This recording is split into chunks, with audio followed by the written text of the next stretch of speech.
So I just want to take a minute to do a reaction video to Dave Lee on investing, responding to a New York Times article. I wanted to do this because I really have to agree with him on a lot of this stuff, and he is just a great YouTuber. I just kind of want to add some things because, you know what, this article, it just disappoints me, right? Well, you'll see. Join me.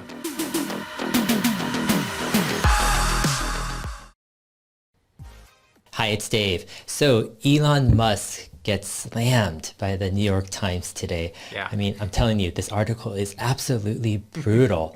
But what's worse is this article is trying to insinuate that Tesla is all about just profits, doesn't care about safety, is willing to throw out safety just to, build their business, up their share price or whatever. And I think this article is probably one of the worst articles ever against Tesla. And what's worse about it is it's completely unfounded, in my opinion, the conclusions that this article is trying to push. Yeah. All right, let's go into this article. So I'll link to the article in the video description below. Here's the kind of the title they're pushing on their homepage. It says, "Did Elon Musk sacrifice safety in his push for self-driving cars?" Right. So this is the theory that they're pushing is Tesla doesn't care about safety, right? Elon Musk is pushing it down. I think nothing is further from the truth than that. This cannot be overstated enough. And I agree with him on all parts of this. Tesla not only is going above and beyond in terms of safety, in terms of active safety, where they're having driver assist features that avoid wrecks, which is really amazing on the one level. They're going to the next level, which is also within the vehicle.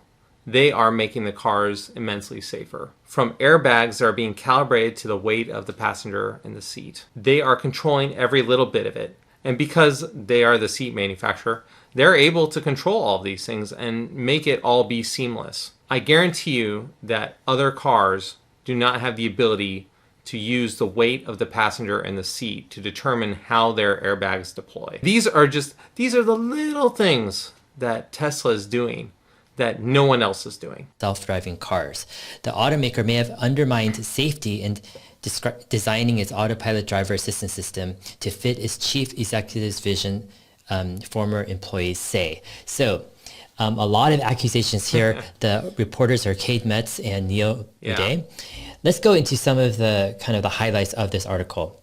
It says, as the guiding force behind autopilot, Mr. Musk pushed it into directions other automakers were unwilling to take this kind of technology. Interviews with 19 people who worked on the project over the last decade show. So Mr. Musk repeatedly misled buyers about the service's abilities, many of those people say. I don't know where they were misled. We've all been tracking this stuff this whole time, right? And anyone who's bought a Tesla up to now usually knows what they're getting. They don't advertise, so you have to seek it out. Yes, there is some popularity there, but for the most part, these are super fans and these are people who want to go green, right? So they are doing their research, and they aren't just going to buy the cars just because it's fancy. The product sells it.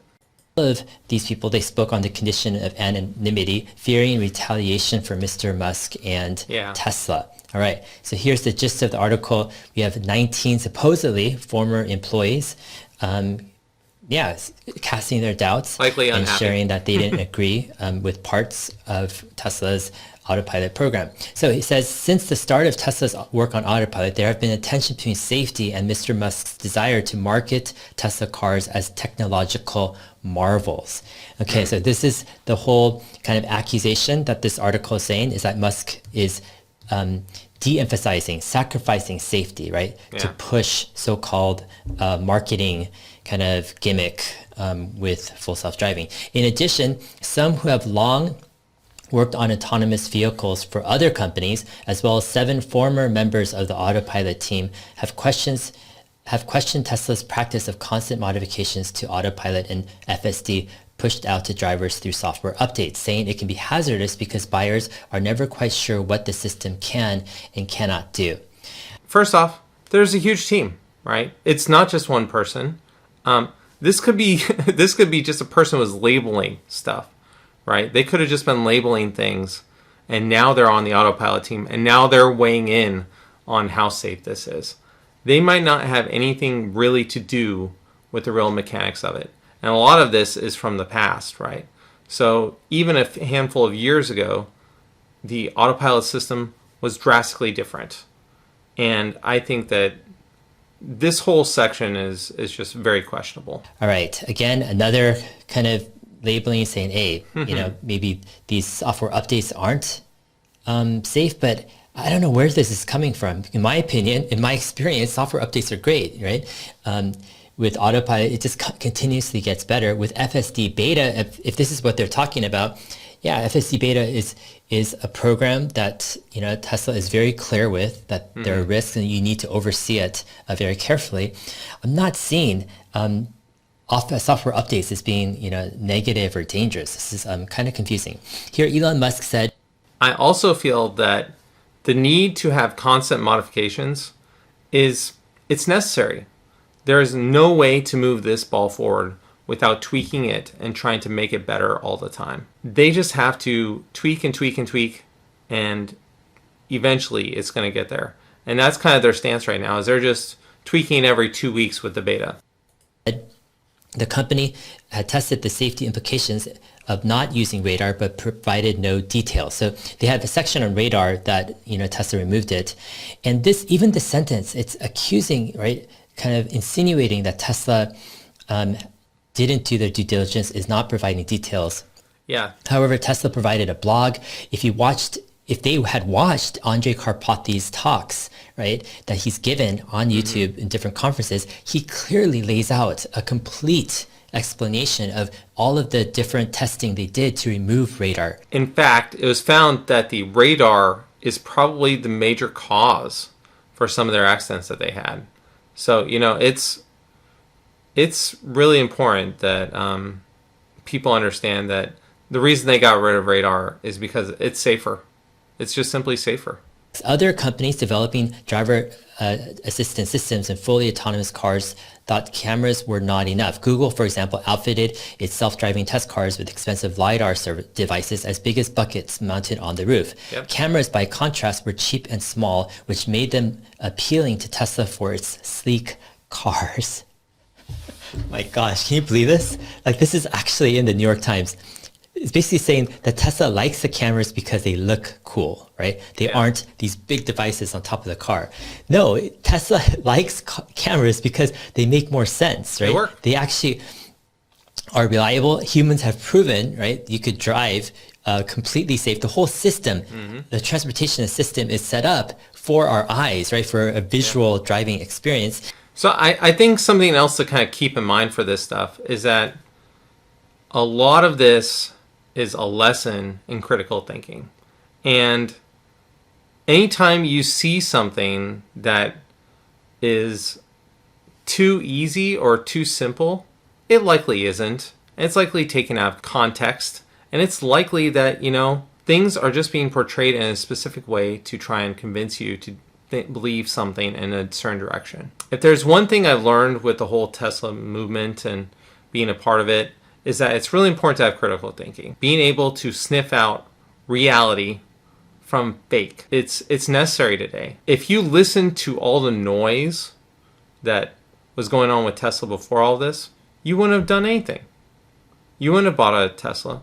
No. It took people to kind of see through the fake, to actually decipher the truth, to be able to figure out that they want to buy a Tesla. There are concerns that this driver assistance system called autopilot is not safe, right? This is the whole gist of the article, I just can't calling autopilot not safe.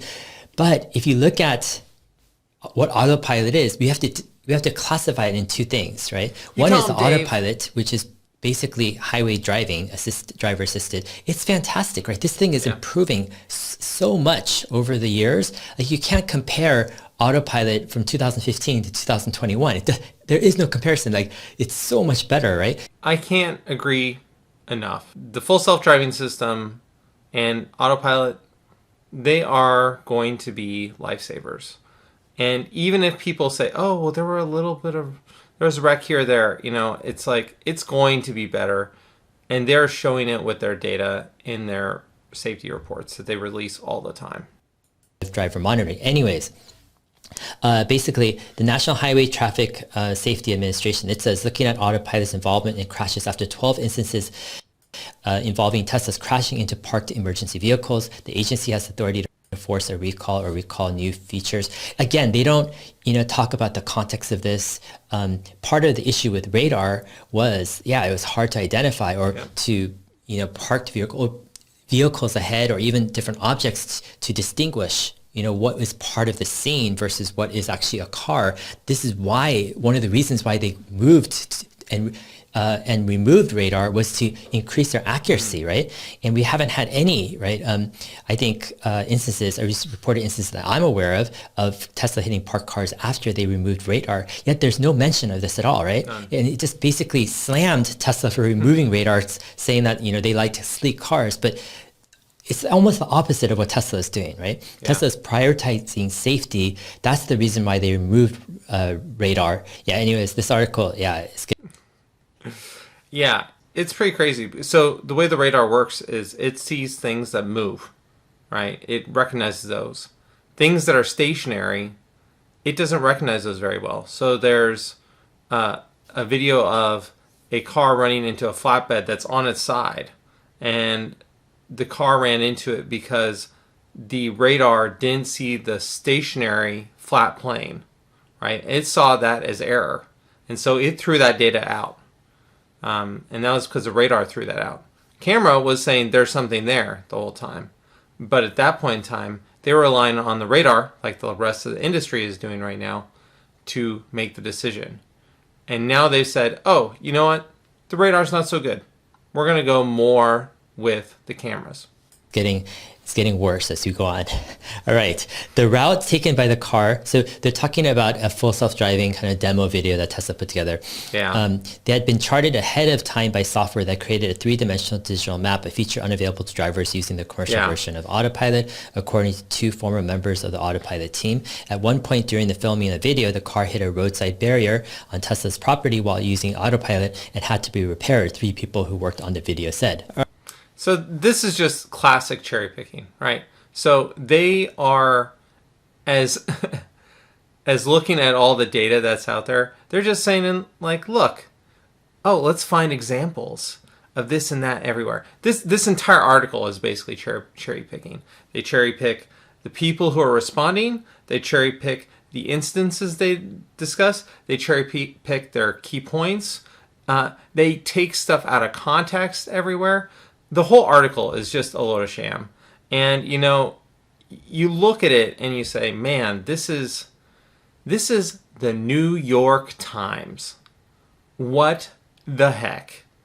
This is not okay. And, I feel like I'm a dang parent here who is saying, I know, son, that you did the wrong thing.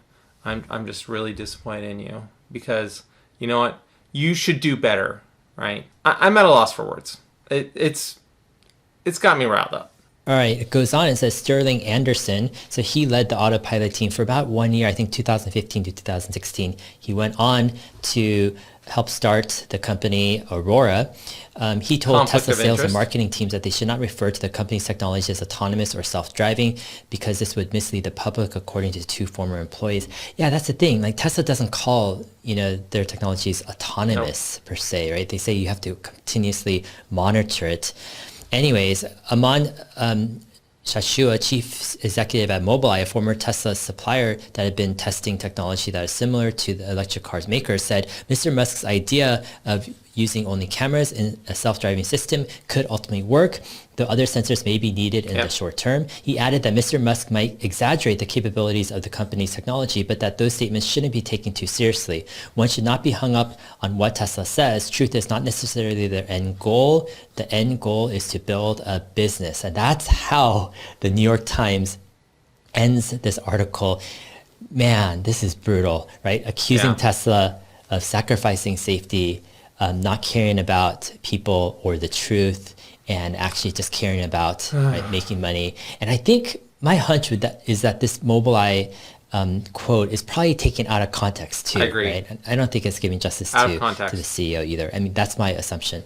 Cherry All right. picking. So what's some key takeaways? How can we, take a step back and look at all this? First, how many autopilot engineers versus engineers of other companies did they interview? It wasn't clear. They had a lot of just quotes from different so-called, people working on autonomous or whatever technologies. Second is, which companies are these so-called former autopilot engineers currently at? Yeah, all these are great points. It's like I said, this is all a practice in cherry picking. This is the worst part of journalism today, in that they don't come and say, here is the news. We would like you to draw your own conclusions. Instead, the writers decide that, you know what, we are going to craft a story. And this story is going to have a beginning, a middle, and an end. It's going to have some characters in here. We're going to say what the plan is. And we are going to outline something that happened, right? And the fact that the New York Times is going to these levels, it just really makes me think that, man, they are... Have they just run out of good journalists? Is that what's happened now? I don't get it.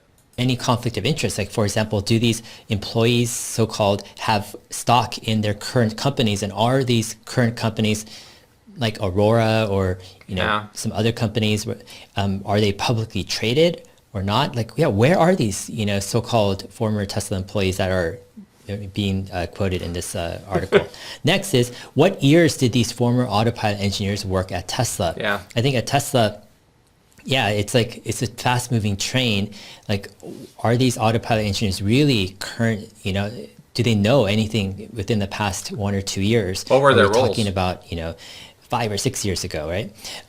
Fourth is, what's the background of this article? Who initiated communication with these former autopilot engineers? And my question is, were any of these leads provided to these reporters as kind of like a pitch? And who pitched them?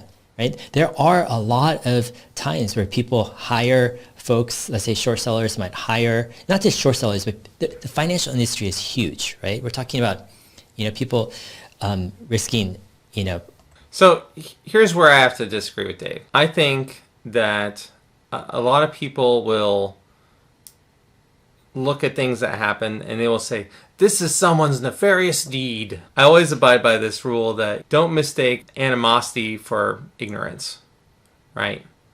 These people are probably just dumb, right? And it's a lot easier to look at the world and say, oh, there are people out to get me, right? When the reality is people are just dumb. For some reason, we all kind of want to think that there's nefarious things happening. I don't think there's necessarily something nefarious here. Probably the only nefarious thing is that they realize that Tesla is a good storyline, and they realize that, you know what, it is really easy to write an article that slams Elon Musk and Tesla, and that is what they're doing. Hundreds and millions of dollars on a single trade or position.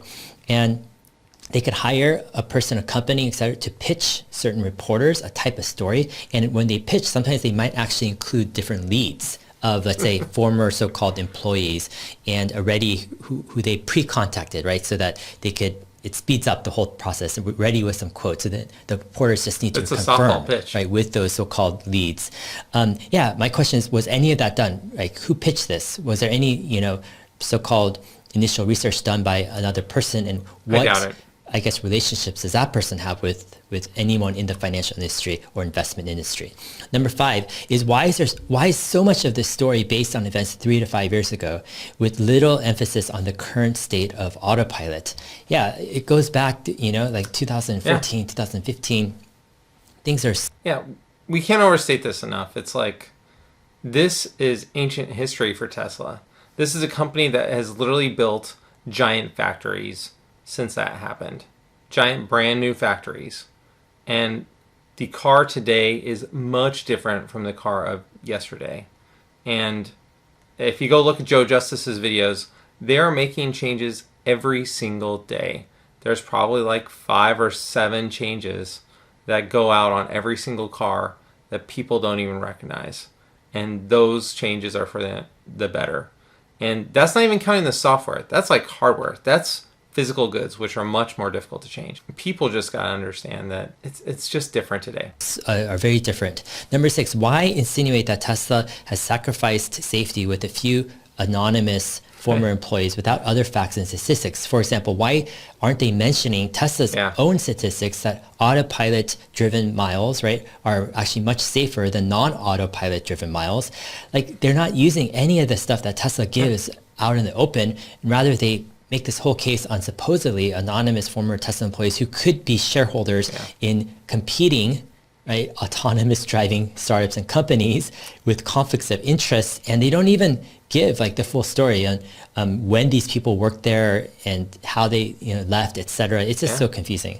I will say though that in terms of this, the anonymity, right? There is a big Tesla community, and people will destroy people who go against Tesla, and I don't like that side of the community, to be honest. I'm a super fan, but you know what? I'm not willing to go out there and like trash someone. For me, it's all about, we're trying to go to this shining new tomorrow, right? It's all about getting us there faster. So let's not like go out there and like hunt these people down, except for like Montana Skeptic and like Lynette Lopez. There are a couple exceptions.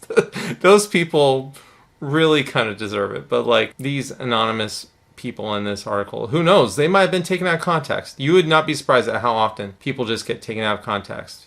This reminds me, there are a bunch of skeptics and debunkers, and basically what they'll do is they'll go out and debunk. There was Bigfoot, and they'll go around and they'll say, oh, there hasn't ever been a Bigfoot, and they'll do a long interview, right?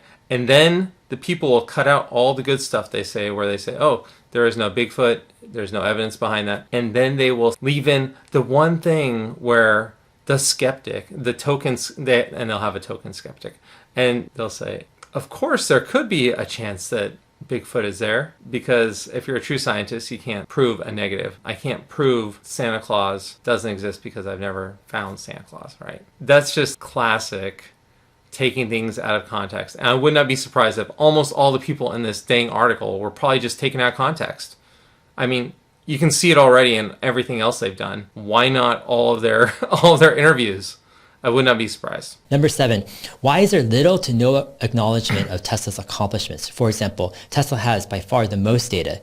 They have the most advanced neural nets, the highest satisfaction. People love, right, using their autopilot.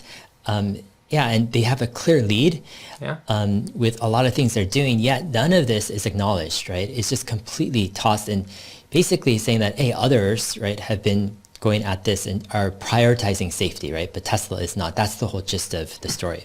All right, number 8. It's just easy for them to not think about that, right? That doesn't fit the narrative. And that's what this whole article is about. 8. The story, I think, unfairly assumes the motives of Elon Musk to deceive people for money and business. And this is probably the most damning part of the article, but also the most unfounded, and I think just, kind of tasteless in a sense, because they don't really, if you're going to make a claim like this, you really need to back it up with clear evidence, not just insinuating, stuff from, I don't know. It's just a completely weak. At the same time, Dave, they did it everywhere else. Why not here, right? Like the whole article is like, it's one insinuation after another. It's just easy. Elon's kind of a straw man, right? He stands for things. He is somewhat controversial, so he's easy to stand up just to knock him down. It's very easy for people to kind of criticize him, invent things to criticize him about, which is like, it's just so exhausting. An unfounded kind of attack. In my opinion, Elon Musk is not trying to deceive people for money, etc. Nope. He's not sacrificing safety, in my opinion. In my opinion, it's the nature of trying to solve these big problems of software that have never been done before while using like massive neural nets, data, etc. Being part of the software industry, I've led my own software company for many years now. software is so interesting. A lot of times you feel like you're on the verge of, fixing something, solving something, cracking a nut, especially if you've been at it for a while.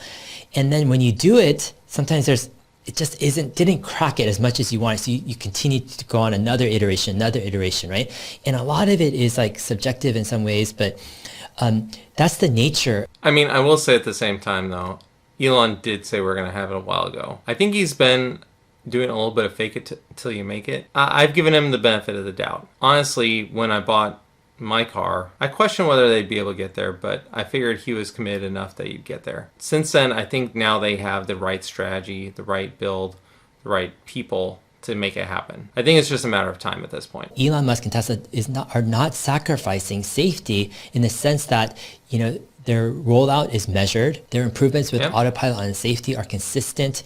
And it's just a great experience, right? Autopilot on the freeways. If FSD beta with a limited group for people who understand, right, the risks and with driver monitoring required, I mean, it's improving at such a rapid pace.